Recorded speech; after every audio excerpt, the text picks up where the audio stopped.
külalised löövad esimese löögi, nii et Otepää väravavaht läheb siis esimesena paika ehk siis Mihkel Kivimäe.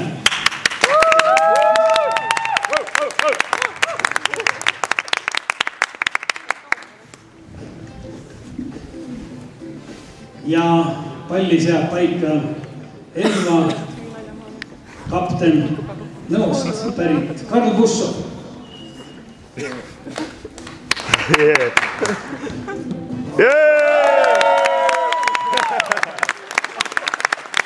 Arvo Kärt, Elvast pärit mees ja teda üritab üle mängida Peeter Kümmel.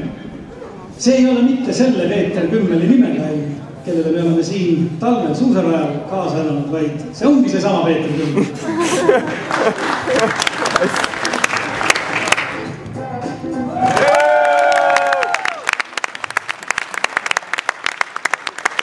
Ja nüüd taas siis Elva ründaja Kaarel Timm, võite küll keskpool kaitse.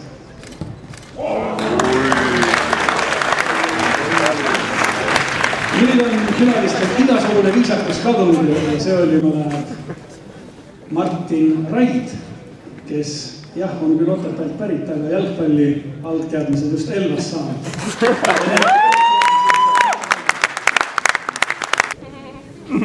Taavi Aasmäe.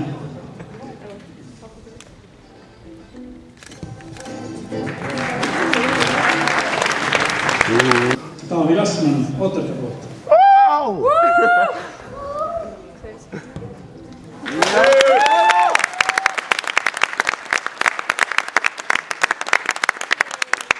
Nii on siis Otepää